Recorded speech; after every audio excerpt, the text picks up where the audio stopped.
Tuhan, terima kasih karena kami telah dipersiapkan oleh Tuhan untuk menerima akan pemberitaan firman Tuhan. Berkenanlah berbicara kepada setiap kami melalui kebenaran firman-Mu yang disampaikan pada siang ini. Yang kami rindu Tuhan, ada perubahan hidup yang Tuhan kerjakan dalam hidup kami melalui pemberitaan firman, melalui karya Roh-Mu yang kudus yang bekerja dalam seluruh pemberitaan pada siang ini. Kami serahkan hamba-Mu yang akan memberitakan firman Tuhan. Hanya di dalam nama Tuhan Yesus kami bersama-sama berdoa. Amin. Silakan duduk semuanya. Selamat siang saudara sekalian yang dikasihi Tuhan Yesus, baik yang berada di tempat ini ataupun kita yang berada di rumah kita masing-masing. Tema kita pada hari ini adalah kekuatan yang diperbaharui atau renew our strength. Mari kita membuka satu bagian dari firman Tuhan dari Yesaya pasal 40. Yesaya pasal 40 saya akan bacakan mulai dari ayat 28 sampai 31 ya. Yesaya pasal 40 saya akan bacakan dari ayat 28 sampai 31. Demikianlah firman Tuhan, tidakkah kau tahu dan tidakkah kau dengar? Tuhan ialah Allah yang kekal, yang menciptakan ujung bumi dari ujung ke ujung. Ia tidak menjadi lelah dan tidak menjadi lesu. Tidak terduga pengertiannya, dia memberi kekuatan kepada yang lelah dan menambah semangat kepada yang tiada berdaya. Orang-orang muda menjadi lelah dan lesu, dan teruna-teruna jatuh tersandung. Tetapi orang-orang yang menanti-nantikan Tuhan mendapat kekuatan baru. Mereka seumpama Raja Wali yang naik terbang dengan kekuatan sayapnya. Mereka berlari dan tidak menjadi lesu. Mereka berjalan dan tidak menjadi lelah. Saudaraku, Bapak Presiden Joko Widodo mengatakan bahwa kondisi atau perekonomian dunia saat ini itu merupakan kondisi ekonomi yang terparah sepanjang sejarah.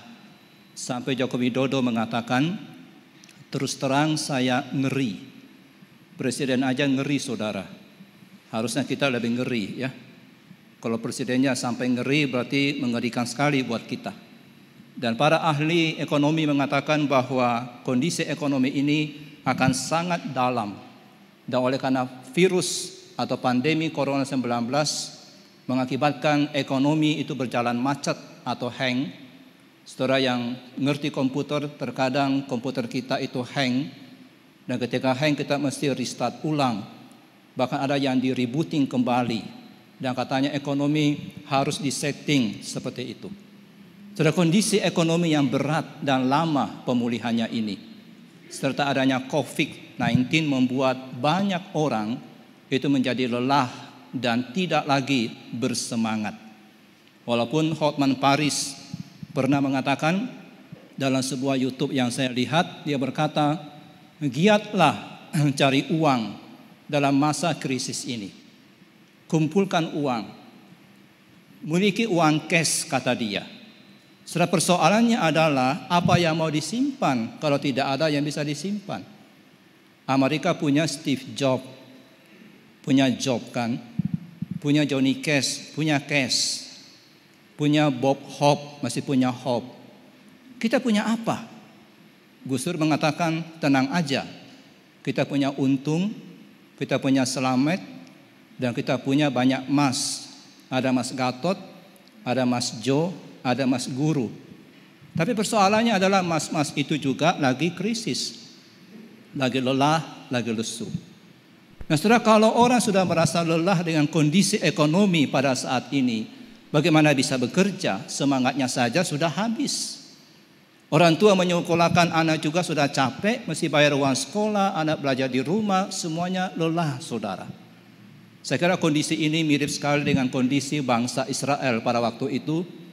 Mereka yang mendengarkan nubuatan kitab Yesaya, ini merupakan sebuah nubuatan yang disampaikan oleh Yesaya itu sedang mengalami kondisi yang sulit, di mana mereka sedang bersiap-siap menghadapi perang, dan mereka akan dibuang dalam pembuangan.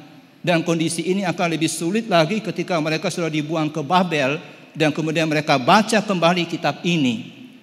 Ketika mereka baca kembali, mereka pasti dalam kondisi yang lelah, dalam kondisi yang lesu, dalam kondisi kehilangan semangat. Saudaraku, lelah dan lesu serta tidak bersemangat di dalam Yesaya pasal yang ke-40 ayat 29 itu dituliskan tentang kondisi bangsa Israel. Dan di dalam ayatnya yang ke-30 dituliskan mereka itu lelah dan lesu dan jatuh tersandung.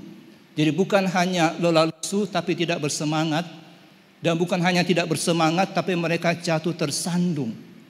Saudara, ini kondisi mental mereka. Ini kondisi spiritual mereka dalam kondisi yang lelah, dalam kondisi yang lesu oleh karena kerasnya kehidupan.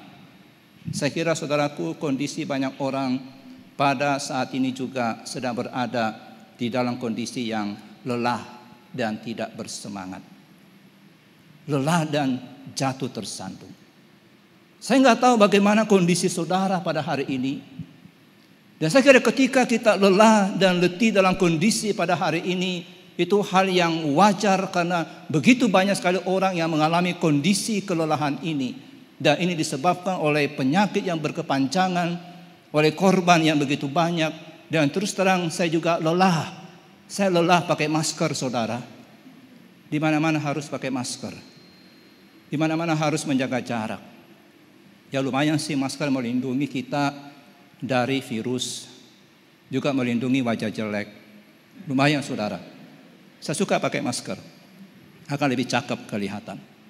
So, penyebab dari kondisi pada hari ini adalah disebabkan oleh virus dan oleh kondisi ekonomi. Dan banyak orang menjadi lelah dan tidak bersemangat. Saudara, apa sih artinya lelah dan tidak bersemangat? Lesu dan jatuh tersandung. Artinya adalah kegagalan karena kehilangan kekuatan dasarnya, kekuatan esensinya. Nah, jika seseorang sudah kehilangan semangat, maka orang itu sudah kehilangan sebuah kekuatan esensial. Sudah tidak ada lagi semangat, tidak ada lagi niat, sudah lelah, sudah burn out, mau kerja apa juga sudah malas, sudah cepat capek, tidak ada gairah lagi dalam hati dia. Bagi seorang siswa sudah ogah-ogahan belajar, saudara, jenuh belajar di rumah. Lebih enak belajar di sekolah karena ada banyak teman. Di rumah itu jenuh, lihat papa lagi, lihat mama lagi. Nah, bagi yang kerja sudah enggak semangat juga, semua dikerjakan seadanya saja, yang penting memenuhi tuntutan. Dan bagi yang pelayanan juga ada banyak yang kehilangan semangat. Nah, termasuk orang Kristen. Kita mungkin hari ini kerohanian kita mandek. Sudah kekuatan manusia itu terbatas. Semangat kita juga terbatas. Kita nggak bisa terus bersemangat belajar. Kita nggak bisa terus bersemangat dalam bekerja. Kita nggak bisa terus bersemangat dalam melayani Tuhan. Kita nggak bisa terus dalam kondisi yang tidak lelah karena kita manusia. Dan ciri dari manusia adalah lelah. Itu ciri kita. Ciri kita adalah capek. Setelah kondisi ini bisa dialami dalam setiap situasi, baik dalam situasi yang baik ataupun situasi yang buruk, tetapi itu akan bertambah semakin buruk ketika kondisinya buruk dalam kondisi pada hari ini. Dan sama dikatakan dalam ayatnya yang ke-30 bahwa mereka lelah, lesu dan jatuh tersandung. Artinya kurang lebih mirip bahwa ini adalah kelelahan karena kerasnya kehidupan. Kerasnya kehidupan saat ini membuat banyak orang menjadi lelah, lesu dan jatuh tersandung. Saudara yang masih belum bekerja, saudara yang masih sekolah dan masih ditanggung oleh orang tuamu, saudara mungkin tidak merasakan langsung kerasnya kehidupan. Tapi saudara bisa merasakan itu ketika saudara berkata kepada papamu seperti ini, "Papa, saya mau beli buku. Saya mau beli alat tulis. Saya mau beli notebook." Tapi orang tuamu mengatakan, nanti saja. Tidak ada uang. Saudara merasakan itu. Atau ketika saudara hendak bayar uang sekolah dan udah ditagih dan orang tuamu mengatakan tidak bisa bayar. Itulah kerasnya hidup. Seorang tua merasakan akan hal ini. Mereka merasakan kelesuan dan dikatakan mereka jatuh tersandung oleh karena kerasnya kehidupan ini. Ekonomi mandek, pengangguran bertambah, pendapatan berkurang, dan PHK semakin bertambah. Dan kondisi ini menyebabkan banyak orang menjadi lelah, tidak bersemangat, lesu dan jatuh tersandung. Dan saudara, celakanya adalah ini banyak berdampak kepada kerohanian daripada orang-orang Kristen. Tekanan dan kerasnya hidup mengancam bukan hanya ekonomi kita, bukan hanya mengancam akan fisik kita, tapi juga mengancam spiritualitas daripada orang Kristen. Saudaraku, siapa sih yang sesungguhnya mengalami akan kelelahan ini? Siapa yang mengalami dampak ini, saudara? Apakah orang tua yang mengalami dampak ini? Apakah seorang lansia yang kehilangan semangat dan jatuh tersandung? Seorang pensiunankah? Atau seorang anak sekolah minggukah yang mengalami ini? Bukan, saudara. Bukan orang tua yang mengalami kelelahan ini. Tapi ayat yang 30 berkata, orang-orang muda. Saudara yang muda. Orang muda. Dikatakan menjadi lelah dan lesu. Teruna-teruna jatuh tersandung. Siapa yaitu yang lelah dan tidak bersemangat? Siapa yang lelah, lesu dan jatuh tersandung, saudara? Sangat menyedihkan, bukan orang tua. Kalau orang tua yang jatuh tersandung, kalau orang tua yang tidak bersemangat dan lelah, kita bisa maklum. Karena orang tua memang sangat rentan, lambat tidak bisa cepat capek. Udah capek bekerja sejak muda dan sudah pensiun. Hingga wajar dan kita bisa memahami kalau mereka tidak bersemangat, kalau mereka lelah. Tetapi yang dikatakan lelah ini dalam firman Tuhan, yang dikatakan tidak bersemangat, yang dikatakan lesu dan jatuh tersandung ini, saudara, itu menggentarkan hati saya. Dikatakan orang muda. Orang muda, saudara. Ini kondisi kita. Orang muda yang seharusnya kuat, tapi mereka lelah. Kalau orang mudanya saja lelah, saudara, betapa lebihnya orang tua. Orang tua bukan hanya lelah tapi ngos-ngosan. Dan ini gawat, saudara. Karena yang lesu dan lelah itu bukan orang tua, tetapi orang muda. Orang muda yang seharusnya kuat. Orang muda yang seharusnya tidak kenal capek. Tapi di sini dikatakan mereka lelah, lesu, dan jatuh tersandung. Kalau orang mudanya saja seperti ini, bagaimana keluarga orang muda ini? Siapa yang bisa diharapkan?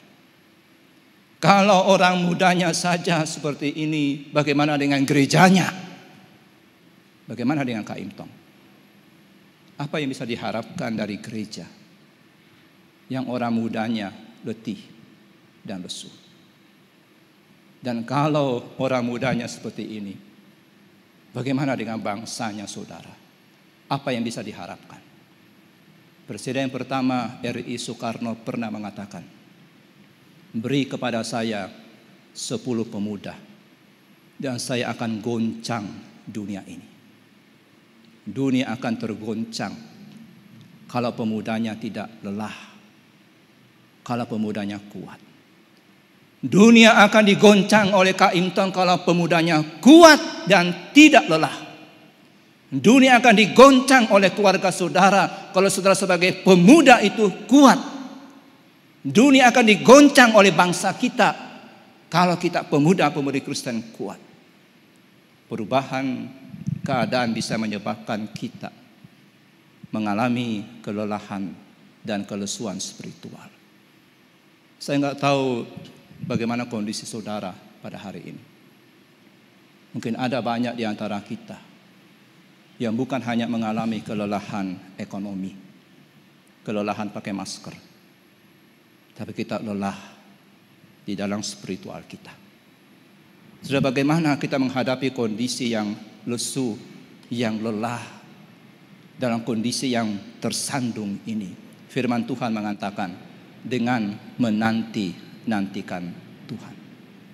Yesaya pasal 40 ayat 31 berkata, tetapi orang yang menanti-nantikan Tuhan. Hadapi kondisi yang buruk pada hari ini saudara dengan menanti-nantikan Tuhan, yakni dengan bergantung sepenuhnya kepada Tuhan. Bergantung sepenuhnya pada Tuhan artinya saya tahu saya ini tidak berdaya membangkitkan kelesuan saya. Saya tidak berdaya dalam menghadapi persoalan saya. Tidak ada yang bisa saya andalkan di dunia ini. Usaha saya pun tidak bisa saya andalkan. Hasilnya semua hanyalah kegagalan demi kegagalan dan kegagalan. Tapi saya akan menantikan Tuhan. Saya akan percaya kepada Tuhan. Saya akan taruh pengharapan saya kepada Tuhan. Itulah artinya menanti-nantikan Tuhan. Menunggu Tuhan, berdoa, dan tetap berharap kepada Tuhan. Merenungkan karakternya Tuhan, merenungkan janjinya, memohon kepada Dia. Itulah artinya menanti-nantikan Tuhan. Menanti-nantikan Tuhan bukan berarti saya sudah putus asa. Tidak, saudara. Orang yang menanti-nantikan Tuhan itu masih ada harapan, dia tidak putus asa. Dia taruh pengharapan dia dalam Tuhan. Seringkali saudaraku orang Kristen melakukan dua dosa. Yang pertama adalah percaya diri dengan menjadikan dirinya Tuhan, merasa sangat hebat. Merasa sangat hebat. Yakin sekali bahwa semua usahanya pasti berhasil. Yakin sekali bahwa semua rencananya pasti terlaksana. Itulah orang bodoh. Seperti yang dikatakan oleh Amsal, jalan orang bodoh itu lurus dalam anggapannya sendiri. Dalam anggapannya saja. Itu jalan orang bodoh, dianggap lurus. Ini dosa yang pertama yang seringkali kita lakukan. Percaya diri dan menjadikan diri kita Tuhan. Dosa yang kedua, putus asa. Kita tidak mau lagi berdoa. Kita tidak mau lagi berharap kepada Tuhan. Sudah orang yang menanti-nantikan Tuhan, tidak menaruh kepercayaan kepada dirinya sendiri, tapi juga tidak putus asa. Mereka punya pengharapan. Mereka menaruh pengharapan itu kepada Allah dan mereka terus pegang akan pengharapan itu. Dan nabi-nabi serta penulis-penulis Alkitab tahu betapa pentingnya menanti-nantikan Tuhan. Yesaya bukan hanya dalam bagian ini, dalam Yesaya 40 mengatakan nanti-nantikan Tuhan. Tapi dalam Yesaya 8 ayat 17 dia juga mengatakan di situ, aku hendak menanti-nantikan Tuhan. Aku hendak mengharapkan Dia. Dan bukan hanya Yesaya yang menanti-nantikan Tuhan, tapi pemazmur juga menanti-nantikan Tuhan. Dia berkata, jiwa kita menanti-nantikan Tuhan. Dialah penolong kita dan perisai kita. Mazmur 27 ayat 14 berkata, nantikanlah Tuhan, kuatkan dan teguhkanlah hatimu, nantikanlah Tuhan. Penulis Amsal juga menanti-nantikan Tuhan. Dia berkata dalam Amsal 20 ayat 22, nantikanlah Tuhan, Ia akan menyelamatkan engkau. Dan Yakobus juga berkata, mendekatlah kepada Allah dan Ia akan mendekat kepadamu. Inilah orang yang menanti-nantikan Tuhan. Dan banyak sekali penulis-penulis Alkitab selalu menanti-nantikan Tuhan. Orang yang menanti-nantikan Tuhan itu sama seperti anak-anak yang terus menanti-nantikan orang tuanya untuk menerima makanan dari mereka. Orang yang menanti-nantikan Tuhan sama seperti pelayan yang menantikan tuannya. Orang yang menanti-nantikan Tuhan sama seperti seorang pengemis di pintu yang mengetuk dan menunggu pertolongan. Saudaraku, keyakinan bahwa Tuhan belum selesai adalah bagian yang penting dari spiritualitas kita. Ingat saudara, Tuhan saudara belum selesai dengan diri saudara. Jangan putus asa. Tuhan masih bekerja dalam hidup kita. Keyakinan ini merupakan bagian yang penting dari spiritualitas kita. Kita masih bergantung sepenuhnya kepada Tuhan. Harapan kita masih ada. Kita enggak menaruh pengharapan pada diri kita, tetapi hanya kepada Tuhan. Allah yang memberikan kepada kita kekuatan, karena kita menanti-nantikan Dia. Itu Allah yang tidak pernah habis sumber kekuatannya. Allah yang tidak pernah kering kekuatannya. Tuhan adalah pribadi yang memiliki kekuatan yang sangat besar, dan Dia memberikan itu kepada kita. Saudara, berdoalah seperti sang pemazmur, seperti Yesaya yang mengatakan dalam Yesaya 33 ayat yang kedua, Tuhan, kasihanilah kami, Engkau kami nanti-nantikan. Lindungilah kami setiap pagi dengan tangan-Mu, dan selamatkanlah kami di waktu kesesakan. Bawa doa ini di hadapan Tuhan. Ketika kita sudah mulai merasa putus asa, kita sudah mulai merasa lelah, nantikan Tuhan, datang pada Tuhan. Dan berdoalah, Tuhan kasihani kami, Engkau kami nanti-nantikan. Dan saudara tahu, kalau kita menanti-nantikan Tuhan, maka kekuatan kita akan diperbaharui oleh Tuhan. Di dalam ayat yang ke-31 di sini dikatakan, tetapi orang yang menanti-nantikan Tuhan mendapat kekuatan baru. Lembaga Alkitab Indonesia menerjemahkan mendapat kekuatan baru. Sedangkan King James Version dan NIV menerjemahkan, dikatakan, but they that wait upon the Lord shall renew their strength. Akan memperbaharui kekuatannya. NIV menerjemahkan kurang lebih sama. But those who hope in the Lord will renew their strength. Memperbaharui kekuatannya. Jadi bukan hanya sekedar mendapat, tetapi memperbaharui. Apa itu memperbaharui, saudara? Memperbaharui itu berarti berubah, memakai sesuatu yang baru. Kata memperbaharui berarti menukar. Saya melepaskan jas saya, kemudian saya tukar dengan jas yang baru. Itu memperbaharui. Kita menukar kelemahan kita, dilepaskan kelemahan kita, dan diganti oleh Tuhan dengan sebuah kekuatan yang baru. Itulah memperbaharui. Kekuatan yang sudah lemah, kekuatan yang sudah lesu dan letih, itu dihilangkan, disingkirkan oleh Tuhan dan diganti dengan kekuatan yang baru. Dan inilah yang dikatakan oleh Paulus di dalam 2 Korintus pasal 12 ayatnya yang ke-10. Cukuplah kasih karuniaku bagimu, justru di dalam kelemahanlah kuasaku sempurna dinyatakan.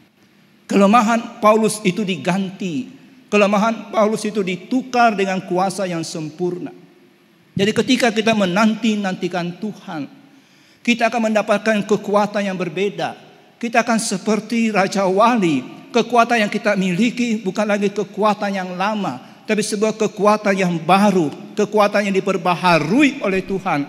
Dan kekuatan ini merupakan hasil daripada transformasi.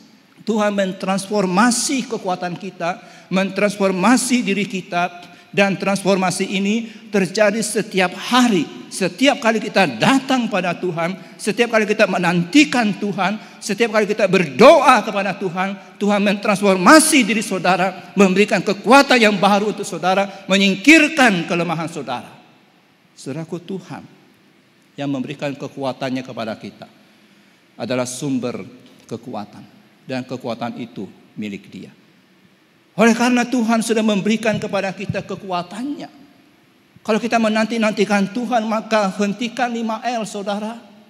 Hentikan loyo, hentikan lemas, hentikan lesu, hentikan letih. Jangan lagi ada kelelahan dalam hidup saudara. Itu semua dihentikan bukan dengan ciapo, bukan. Itu dihentikan bukan dengan vitamin C 1000 cc, tapi dengan relasi saudara dengan Tuhan. Kelelahan fisik kita gampang dihentikan. Kelelahan fisik kita gampang dipulihkan. Minum vitamin C akan pulih kembali. Minum kopi akan pulih kembali. Tidur akan pulih kembali. Tapi spiritualitas kita enggak bisa dipulihkan dengan vitamin C 1000 cc sekalipun, dengan tidur yang banyak sekalipun. Spiritualitas kita hanya bisa dipulihkan dengan relasi kita dengan Tuhan. Relasi dengan Tuhan inilah merupakan sumber kekuatan yang akan terus mentransformasi kekuatan kita. Akan menggantikan yang lama. Setiap hari yang lama diganti. Setiap hari yang lama diganti dengan yang baru. Sehingga dikatakan kita akan terbang seperti Raja Wali. Kita akan berlari dan tidak menjadi lesu. Kita akan berjalan dan tidak menjadi lelah. Karena apa? Karena kita menanti-nantikan Tuhan. Saudaraku, Tuhan ingin memperbaharui kekuatan saudara. Supaya saudara bisa terbang. Supaya saudara bisa berlari. Supaya saudara bisa berjalan tanpa lelah. Itulah yang dijanjikan dalam Yesaya pasal 40 ayat 31. Tetapi orang-orang yang menanti-nantikan Tuhan mendapat kekuatan baru. Mereka seumpama Raja Wali yang naik terbang dengan kekuatan sayapnya. Mereka berlari dan tidak menjadi lesu. Mereka berjalan dan tidak menjadi lelah. Saudara akan mengalami 3 kondisi ini. Ketika saudara menanti-nantikan Tuhan. Kekuatan saudara akan diperbaharui oleh Tuhan. Saat kita menanti-nantikan Tuhan di hadapan Dia, maka Tuhan akan memampukan kita untuk melambung tinggi. Walaupun ada krisis pada hari ini yang kita alami.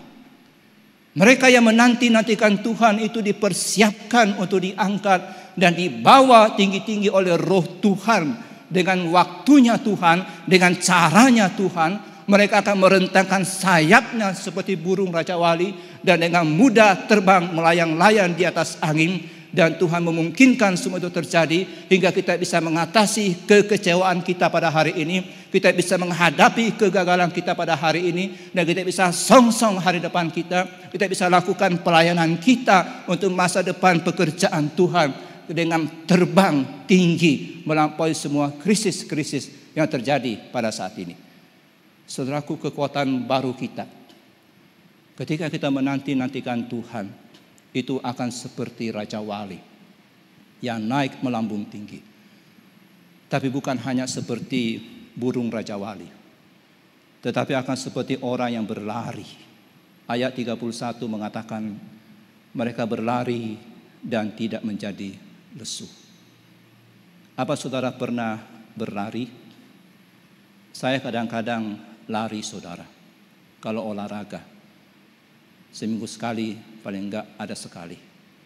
Tapi kebanyakan saya jalan kaki kalau olahraga. Kalau saya olahraga biasanya 1 jam. Terkadang saya ke Tegalega. Dari rumah ke Tegalega jalan kaki 15 menit. Dan sampai Tegalega saya lari selama 20 menit. Tapi itu pun larinya, lari, jalan. Lari, jalan. Lari, jalan. Dan lama-lama jalan terus. Karena kalau lari terus jantung rasanya mau copot. Saya belum mau mati di lapangan saudara. Itu bukan pertandingan. Tapi ayat ini tidak mungkin berbicara tentang lari secara fisik. Karena tidak ada orang yang lari secara fisik dan tidak menjadi lelah. Pasti akan lelah. Tapi ini berbicara tentang spiritualitas kita. Apakah saudara lari dalam perjalanan spiritualmu? Apakah saudara berlari dalam semangat hidupmu untuk mempermuliakan Tuhan? Atau hari ini saudara sedang dalam kelesuan dan keletihan? Saya kira saudara kita tidak mau menjadi orang Kristen yang rata-rata. Kita harus menjadi orang Kristen yang di atas rata-rata. Artinya jadilah seorang pelari dalam kerohanian saudara. Inilah yang diharapkan oleh Tuhan. Jadilah seorang pelari dalam pelayanan saudara. Bukan seorang yang merangkak.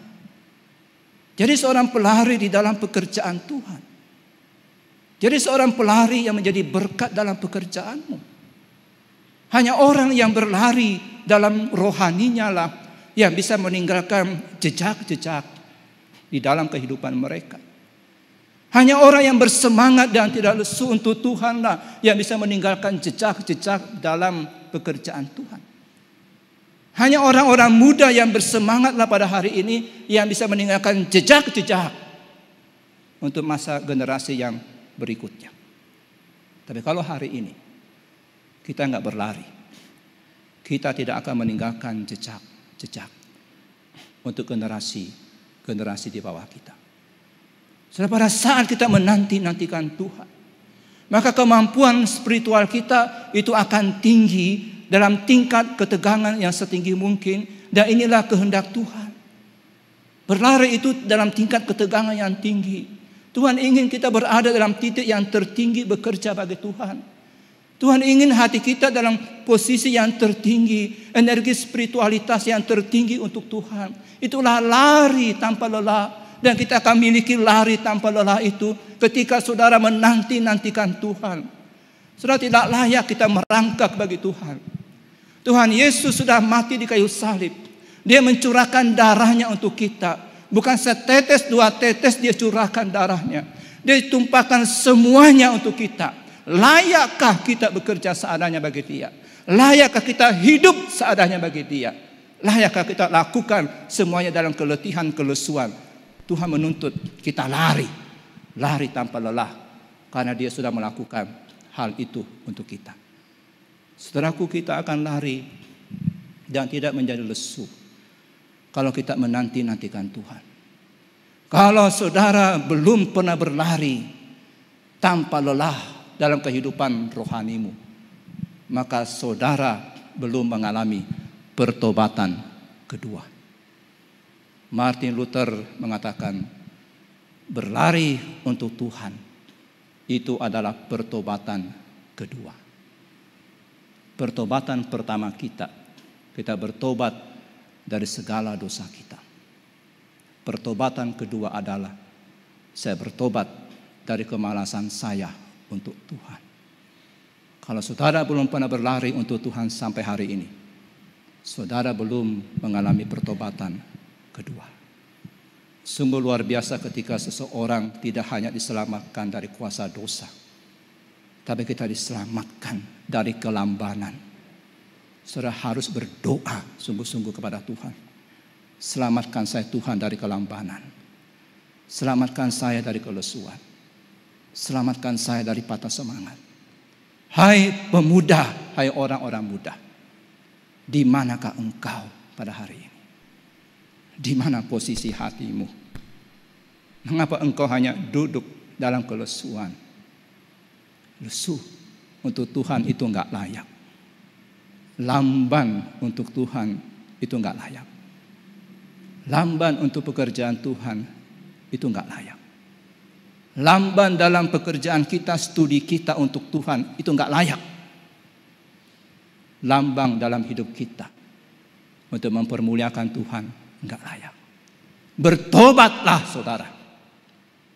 Bertobat dari kelambanan saudara. Bertobat dari kelelahan saudara. Itu bukan karakter Kristiani. Sekali lagi, itu bukan karakter Kristiani. Tuhan Yesus hanya 3,5 tahun menyelesaikan pelayanan penebusan. Siang dan malam dia bekerja bagi Bapa untuk menyelesaikan pekerjaan penebusan untuk saudara. Mari kita bangkit. Mari kita bangkit dari keletihan kita. Mari kita bangkit dari kelesuan kita. Dampak dari menanti-nantikan Tuhan, kita akan bangkit dari kelesuan kita. Kita akan bangkit dari kedinginan kita. Di mana banyak sekali orang Kristen terjun bebas di dalam kedinginan ini. Dingin dalam melakukan pekerjaan Tuhan. Dingin dalam berdoa. Tidak ada api. Enggak ada semangat untuk Tuhan. Pandemik, si pandemik saudara. Corona ya corona. Tapi ini bukan berarti kita terlena. Bukan berarti kita dingin-dingin di dalam kerohanian kita. Di dalam hidup kita untuk Tuhan. Makanan kita adalah melakukan pekerjaannya dan menyelesaikannya. Dan jikalau kita ingin memenangkan mahkota, itu bukan dimenangkan mahkota itu dengan berkeliaran. Bukan saudara, mahkota dimenangkan dengan berlari sekuat tenaga. Kita tidak diselamatkan oleh perbuatan kita. Kita diselamatkan oleh darah dan penebusan Kristus. Tapi kita berkewajiban mengerjakan pekerjaan Tuhan dengan rajin. Kita berkewajiban hidup untuk Tuhan dengan rajin. Mahkota tidak diperoleh dengan santai-santai. Paulus berkata, tetapi aku berlari-lari kepada tujuan. Untuk apa? Untuk memperoleh hadiah, yaitu panggilan surgawi dalam Allah, dalam Kristus Yesus. Kita masuk surga kelak bukan dengan memakai ambulans, bukan seperti seorang yang sekarat kita masuk surga. Kita kelak harus masuk surga seperti orang yang berlari-lari, bukan seperti orang yang diangkut dalam ambulans.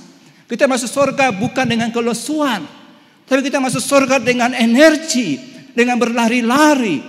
Akhiri perjalanan hidup saudara kelak dengan berlari-lari untuk hidup bagi Tuhan. Akhiri hidup kita kelak bukan dalam kelesuan, bukan seperti orang yang diangkut oleh ambulans, bukan saudara. Tapi seorang yang kuat masuk dalam surga, seorang yang berlari-lari. Itulah yang dilakukan oleh Paulus. Kita enggak masuk surga dalam kelesuan. Kita enggak kelak masuk surga dengan hati yang lemah, tidak. Kita nanti masuk surga harusnya dengan hati yang segar. Kita masuk surga dengan hati yang kuat. Kita masuk surga dengan bersemangat untuk Tuhan.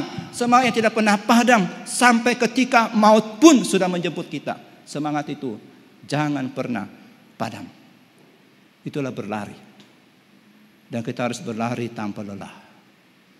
Dan terakhir, orang yang menanti-nantikan Tuhan akan diperbaharui kekuatannya hingga mereka akan berjalan dan tidak menjadi lelah. Perjalanan 1000 mil dimulai dengan satu langkah yang konstan, yang menetap. Pahlawan Kristen yang terbesar tidak selalu mereka yang kelihatannya membumbung tinggi, tapi mereka yang berjalan terus menerus tanpa lelah. Saat kita menantikan Tuhan, maka kita bukan hanya bisa terbang lebih tinggi. Kita bukan hanya bisa berlari dengan lebih cepat, tapi kita juga bisa berjalan tanpa lelah, berjalan tanpa henti. Saudara, saya tidak tahu bagaimana kondisi saudara hari ini. Mungkin banyak di antara kita yang mengalami kelelahan dan kelesuan. Tidak ada semangat dalam menjalani hidup kita, dalam melakukan pelayanan kita, dalam kerohanian kita. Saya katakan ini bukan kondisi yang diinginkan oleh Tuhan. Tuhan ingin saudara terbang seperti Raja Wali. Itu keinginan Tuhan. Tuhan ingin saudara berlari dan tidak menjadi lesu. Dan Tuhan ingin saudara berjalan dan tidak menjadi lelah. Hal yang perlu kita lakukan hanya satu. Nantikanlah Tuhan. Jangan bersandar kepada kekuatanmu, tapi bersandarlah kepada Tuhan. Datanglah kepada Dia, mintalah kepada Dia kekuatan yang saudara perlukan. Kekuatan seperti Raja Wali, kecepatan seperti pelari, dan daya tahan seperti pejalan kaki yang tidak lelah dan tidak lesu. Mari kita berdoa. Ampuni kami ya Tuhan, kalau kami terlena di dalam kelesuan, keletihan kami, dalam kondisi yang kami alami pada saat ini. Tuhan menginginkan kami terbang seperti Raja Wali. Tuhan ingin kami berlari dan tidak pernah lelah. Dan Tuhan ingin kami berjalan lebih jauh. Tuhan bangkitkan kembali semangat kami. Singkirkan keletihan kami, kelesuan kami secara spiritual ya Tuhan. Dan bantulah kami ya Tuhan untuk menantikan Tuhan. Untuk senantiasa datang kepada Tuhan, sehingga Tuhan mengganti keletihan, kelesuan kami dengan sebuah kekuatan yang baru, hingga kami dapat terbang tinggi, mengatasi krisis-krisis kami. Dan kami dapat berlari-lari untuk mengerjakan pekerjaan Tuhan, dan tidak pernah lelah dalam mengerjakan pekerjaan-Mu. Hingga kami dapat meninggalkan jejak-jejak di belakang kami, ya Tuhan. Terpuji nama-Mu ya Bapa. Kami serahkan doa kami kepada Tuhan hanya di dalam nama Tuhan Yesus. kami bersama-sama berdoa. Amin.